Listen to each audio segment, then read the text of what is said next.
যারা হচ্ছে মাথায় টুপি এবং কি গালে দাড়ি রেখা ইসলাম নিয়ে ব্যবসা করে, সেই সমস্ত মানুষগুলারই হচ্ছে বাংলাদেশের মানুষ এক প্রকার হচ্ছে লিজেন্ড ভাবে।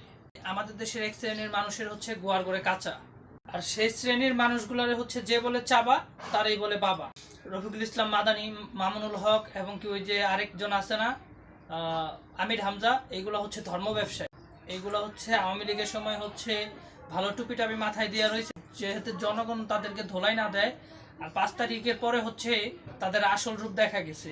তারা যে একটা ভণ্ড প্রতারক এবং কি ধর্ম ব্যবসা করে, ইসরায়েলি এজেন্ট, তা এখন এই দেশের জনগণ বুঝতে পারছে। এই দেখেন রফিকুল ইসলাম মাদানি একটা পুকুর পাড়ে বৈশা তার ওই যে গার্লফ্রেন্ডের ভেক্সি হেক্সি এইগুলো নাকি ভাল লাগে। ভুল বুঝে তুই কাঁদিস যখন, ভাল লাগে তোর হেচকিটাও। এই সমস্ত ধর্ম ব্যবসায়ীদের গালের ভিতরে জুতা পেটা করা দরকার, বুঝছেন। দেশের ভিতরে হচ্ছে বিভ্রান্তি তৈরি করে, এক এক হোটেলে নারী নিয়ে ধরা খায় এবং কি আরেক হুজুরের নাকি হচ্ছে ওই যে ইন্ডিয়ান নায়িকা পছন্দ হয়, আরেকজন হচ্ছে সোনার গায়ে যায় ধরা খায়। এই বেলায় হচ্ছে আমাদের দেশের জনগণের কোনো নাই, ঠিক আছে। ইসরায়েলি এজেন্ট হয়ে আমাদের দেশের জনগণের ব্রেন ওয়াশ করতেছে, এক শ্রেণীর জনগণের ব্রেন ওয়াশ করতেছে।